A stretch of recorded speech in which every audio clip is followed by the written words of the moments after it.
নমস্কার, নতুন বাংলা থেকে বলছি সন্ময় বন্দ্যোপাধ্যায়।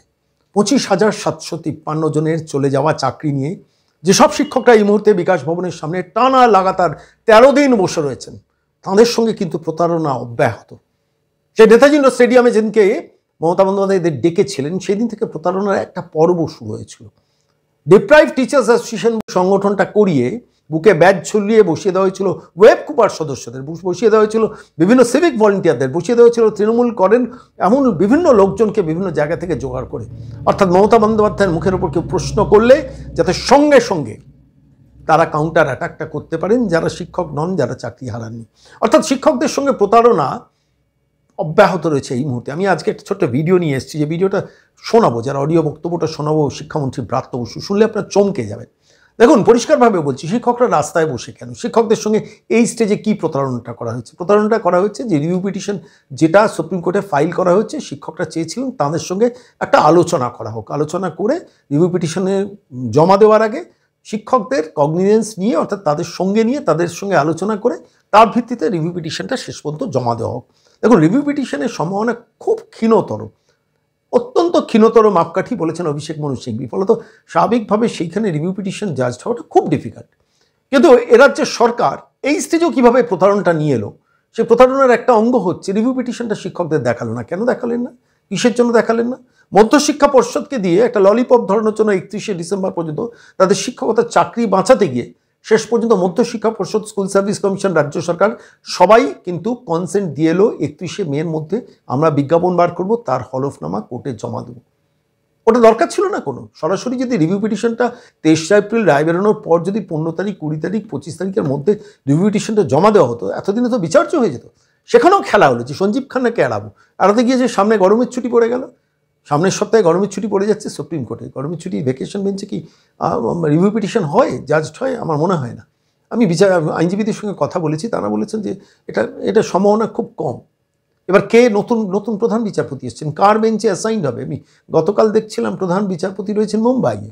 এবার তাঁর তরফ থেকে অ্যাসাইন্ড হবে যে এটা কার চেম্বারে বসে রিভিউ পিটিশনটা জাজড হবে, সেটা নমিনেট করতে করতেই তো গরমের ছুটি পড়ে যাবে। তাহলে গরমের ছুটি পরে যদি রিভিউ পিটিশনের বিচার্য হয়, তাহলে তার আগে 31শে মের মধ্যে যদি বিজ্ঞাপন বার করতে হবে। আর যদি না বার করে, তাহলে কন্টেম্পট অফ কোর্ট খাবে সরকার। যেটা অবশ্য ব্রাত্য বসুও বলেছেন যে আমরা তো কন্টেম্পটের দোরগোড়ায় দাঁড়িয়ে আছি, শিক্ষকরাও কন্টেম্পটের আওতায় পড়বেন। এটা একটা দিক। আরেকটা দিক হচ্ছে, যেটা আমাকে ভাবিয়েছে বারবার, যে যদি বিজ্ঞাপনটা বার করে দেয়, একবার বিজ্ঞাপন বেরিয়ে গেলে তাহলে তো রিভিউ পিটিশনটা দুর্বল হয়ে যাবে। আপনার বিজ্ঞাপন বার করে দিয়েছে নতুন রিক্রুটমেন্টের জন্য, আপনারা কি এসছেন জাজ আবার পুনরায় বিচার চাইতে? এটা একটা দিক। তৃতীয় দিক যেটা, সেটা আরও মারাত্মক। সেটা হচ্ছে যে যদি 31শে মের মধ্যে যদি সরাসরি রাজ্য সরকার বিজ্ঞাপনটা না বার করে, তাহলে সুপ্রিম কোর্টে অর্ডার রয়েছে যে সঙ্গে সঙ্গে যে অর্ডারটা জাস্টিস সঞ্জীব খান্না, জাস্টিস সঞ্জয় কুমারের বেঞ্চ দিয়েছিলেন, অর্থাৎ আগামী 31শে ডিসেম্বর পর্যন্ত নট স্পেসিফিক্যালি টেন্টেড টিচাররা স্কুলে যাবেন, তার জন্য মাইনে পাবেন, তাহলে তো অটোমেটিক্যালি ক্যান্সেলড হয়ে যাবে সেটা। অর্থাৎ 31শে মের পর 1 জুন থেকে কোনো হেডমাস্টার মশাই কোনো স্কুলের এই শিক্ষকদের স্কুলের রেজিস্টারে সই করতে দিতে পারবেন না গরমের ছুটির পর, কারণ তার কারণে অটোমেটিক্যালি তো ক্যান্সেল হয়ে যাবে। সেটা তো কনসেন্ট দিয়ে এসছে রাজ্য সরকার, স্কুল সার্ভিস কমিশন, মধ্যশিক্ষা পর্ষদ কনসেন্ট দিয়েছে। কি মারাত্মক জাঁতা কলে ফেলে দিয়েছে বলুন তো। আজকে আবার শিক্ষক আন্দোলনটাকে ভাঙার প্রক্রিয়া শুরু হয়েছে। ব্রাত্য বসু এদিন একটা প্রেসের সামনে বলেছেন, আমাকে 2500 শিক্ষক সই করে দিয়েছেন, তারা মুখ্যমন্ত্রীর সঙ্গে আছেন। এরা আলাদা। অর্থাৎ শিক্ষক আন্দোলনকে ভাঙার পরিকল্পনা শুরু হয়ে গেছে।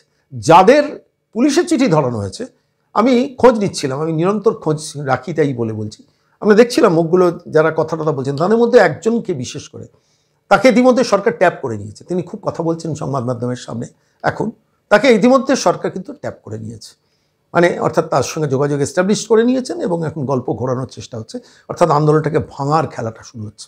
আমি আপনাদের এই স্তরে ব্রাত্য বসুর সেই বক্তব্যটা একটু শোনাবো, যে বক্তব্যটা তিনি কিছু সংবাদ মাধ্যমকে বলেছেন। এবং দেখুন, দুটো জিনিস সেখানে বলেছেন।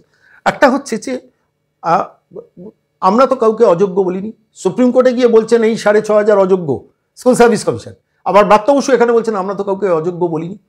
কন্ট্রাডিক্টরি না? ভালো করে ভেবে দেখুন। সুপ্রিম কোর্টে হলফনামা দিয়ে বলেছেন এরা অযোগ্য, এরা জালিয়াতি করে চাকরি পেয়েছে, আর এখানে ব্রাত্য বসু বলছেন আমরা তো সরকার থেকে তো কাউকে অযোগ্য বলি। ভেবে দেখুন, মানে একজন নাট্যকার, অধ্যাপক ছিলেন, শিক্ষামন্ত্রী হয়ে এখনও এইভাবে এতজন রাস্তায় পড়ে রয়েছেন, রোদ ঝড় বৃষ্টির মধ্যে ও বিকাশ ভবনের সামনে পড়ে রয়েছেন, তাদের সঙ্গে এভাবে মিথ্যে কথা বলতে বাঁচছে না মুখে?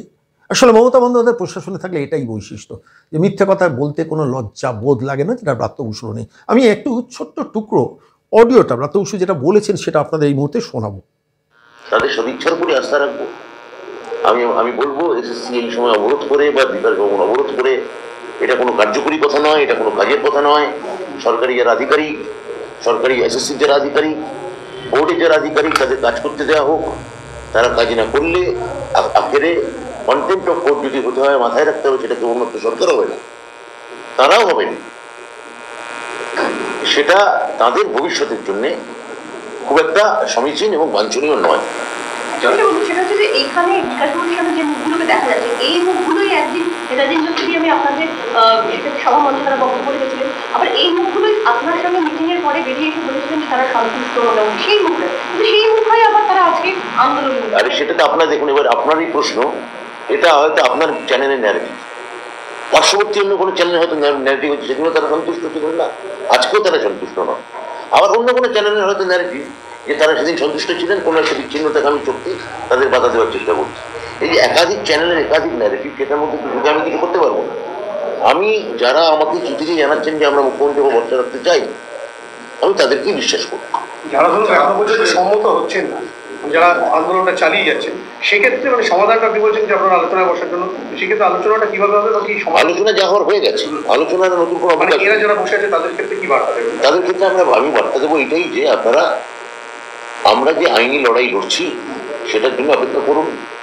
আমরা যে আইনি পুনর্বিবেচনার জন্য সর্বাত্মক লড়াই করছি আপনাদের সমস্ত পয়েন্টগুলো নিয়ে, সেইটার উপর ভরসা রাখুন। সরকার আপনাদের কাউকে যোগ্য বা কখনো কাউকে অযোগ্য বলেনি, কারণ সরকার তো সবাইকে চাকরি দিচ্ছে।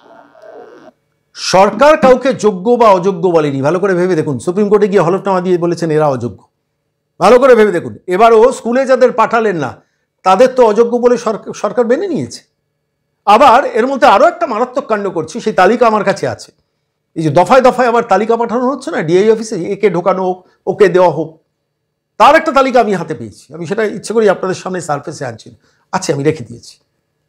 আমি ঠিক সময় সেটাকে সারফেসে আনবো। কিভাবে জল মেশানো হচ্ছে এই তালিকাতে, স্কুলের ডিআই অফিসে, এডিআই অফিসে যে তালিকাটা যাচ্ছে সেই তালিকার মধ্যে নতুন করে যে তালিকা আগে গেছে তারপরে আবার ঢোকানো হচ্ছে। এই কারণেই তো শিক্ষকদের সঙ্গে ব্রাত্য বসুরা বসছেন না। এই কারণেই তো রিভিউ পিটিশনে কি জমা দিয়েছেন সেটা নিয়ে শিক্ষকদের সঙ্গে কোনো আলোচনায় বসছে না। এটাই হচ্ছে পয়েন্ট অফ অর্ডার। এবং সব থেকে মারাত্মক, আপনারা শুনেছেন হয়তো, কন্টেম্প্ট অফ কোর্ট হলে শুধু সরকার খাবে কেন, আপনারাও খাবেন। আপনাদের গায়ে কালো দাগ লেগে যাবে। অর্থাৎ আন্দোলন ভাঙার জন্য এবার আপনারা যারা রাস্তায় বসে রয়েছেন তারাও কন্টেম্প্ট অফ কোর্ট খাবেন। আমি আইনজীবীদের সঙ্গে কথা বললাম, আদৌ কেউ খাবেন না। শিক্ষকরা কেন কন্টেম্প্ট অফ কোর্ট খাবেন? সরকার, প্রশাসন, অ্যাডমিনিস্ট্রেশন তাকে দায়িত্ব নিতে হবে, জেলে যাবেন, দরকার হলে বড় ফাইন ইম্পোজ হবে। এবং এই আধিকারিক যারা, এই শিক্ষা দপ্তরের যারা আধিকারিক, এদের কিন্তু জেলে যেতে হবে। কারণ সুপ্রিম কোর্টে গিয়ে কন্টেম্প্ট অফ কোর্টের প্রসিডিংসের মানেটা এরা জানেন না। আমি প্রচুর তথ্য ঘেটে দেখেছি। খুব নামি দামি লোকেরাও কিন্তু কন্টেম্প্ট খেয়ে শেষ পর্যন্ত জেলের মধ্যে ঢুকে গেছে। তখন শিক্ষকদের গায়ে লাগার কোনো প্রশ্নই নেই, কারণ শিক্ষকরা সরকারি সিদ্ধান্ত নিচ্ছেন যেটা ব্রাত্য বসুরা নিচ্ছেন, এবং সেখানে জাল মেশাচ্ছেন, জল মেশাচ্ছেন, দুধ জল এক করছেন, চাল কাঁকড় এক করছেন। কিভাবে মিথ্যা কথা একটা প্রেসের সামনে বসে বলছেন ভাবতে পারেন? সুপ্রিম কোর্টে গিয়ে হলফনামা দিয়ে বলে এসছে যে এরা অযোগ্য, আর এখানে বলছে আমরা তো কাউকে অযোগ্য বলিনি। বলছি ভনিতা, ভণ্ডামি, অভিনয় এখনও ছাড়তে পারছেন না ব্রাত্য বসু। বিকাশ ভবন তো ছেড়েই দিয়েছেন, অনেকদিন খরচার খাতায় বিকাশ ভবন, মাঝে মধ্যে যান টান শুনেছি, অনেকদিন আগে সেটা করেছেন। এখন এই স্তরে ভালো লাগছে? এই যারা রাস্তায় বসে রয়েছে, অবশ্যই যারা অযোগ্য তাদের চাকরি যাওয়া দরকার, সেটাকে আলাদা করে লিস্টেড এখনও করছে না এই সরকার। আমি বলছি এই রিভিউ পিটিশন যদি বাতিল হয়, মনে রাখবেন এই সরকার, এই বিকাশ ভবন, এই ব্রাত্য বসু, এই মমতা বন্দ্যোপাধ্যায়ের মস্তিষ্ক প্রসূত যে পরিকল্পনা আছে তার জন্য ব্যস্ত হলো। আমি এখানে আজকে এই প্রতিবেদন শেষ করব। আমি দুটো পয়েন্ট তুলে একটু ভালো করে ভেবে দেখবেন যারা চাকরিহারার আমার এই প্রতিবেদন শুনছেন। একটা হচ্ছে, একটা সরকারকে মধ্যশিক্ষা পর্ষদকে দিয়ে ওই পিটিশন করার কোনো দরকার ছিল না। পিটিশন করেছেন বলে 31শে মের মধ্যে বিজ্ঞাপনের কনসেন্টটা মধ্যশিক্ষা পর্ষদ, স্কুল সার্ভিস কমিশন রাজ্য সরকারকে দিতে হয়েছে, সুপ্রিম কোর্টে দিয়ে এসছেন। এটা যদি মধ্যশিক্ষা পর্ষদের ওই পিটিশনটা না করে সরাসরি রিভিউয়ে চলে যেতেন, 23 এপ্রিল রায় বেরিয়েছে, তারপরে 15 দিনের মধ্যে যদি রিভিউয়ে চলে যেতেন, এতদিন তো রিভিউটা বিচার হয়ে যেতে পারতেন, তার তো ডকুমেন্টগুলো দিয়ে দিতে পারতেন। আসলে এই জল মেশানো, দুধের সঙ্গে জল মেশানো, চালের সঙ্গে কাকড় মেশানোর জন্য এই টাইমটা কিল করেছেন। সঞ্জীব খান্না চলে যাক, তারপরে আমরা ঢুকবো। আরে তারপরে যে ঢুকবেন সে ঢুকেছেন, কেউ তো বারণ করেনি, সে তো ঢুকেছেন, রিভিউ পিটিশন দিয়েছেন।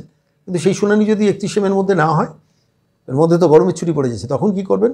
তখন বিজ্ঞাপন দেবেন তো। আর বিজ্ঞাপন দিলে তখন এই শিক্ষকদের আর রিভিউ পিটিশনে কোনো মূল্য থাকবে না। 1, 2 হচ্ছে যদি বিজ্ঞাপন না দেন তাহলে 1 জুন থেকে এই শিক্ষকদের চাকরি চলে যাবে সুপ্রিম কোর্টের অর্ডার অনুযায়ী। এভাবে ভেবেছেন কখনো আপনারা? আমি বলছি কত বড় প্রতারক সরকার, শুধু যাদের কাছ থেকে কোটি কোটি লক্ষ লক্ষ টাকা নিয়ে কোটি কোটি টাকা ব্যালেন্স করে তৃণমূল দলটা, এই ব্রাত্য বসু, মমতা, অভিষেকেরা আজকে চাকরিগুলোকে বেঁচেছে, তাদের যদি বার করে দিতেন, তাদের ওই 20,000 30,000 টাকা ভাতা দিতেন, অসুবিধে কী ছিল? প্রথম দিনে ডিসিশনটা যদি নিতেন, আজকে তো যোগ্যদের রাস্তায় বসতে হতো কি? ভেবে দেখবেন।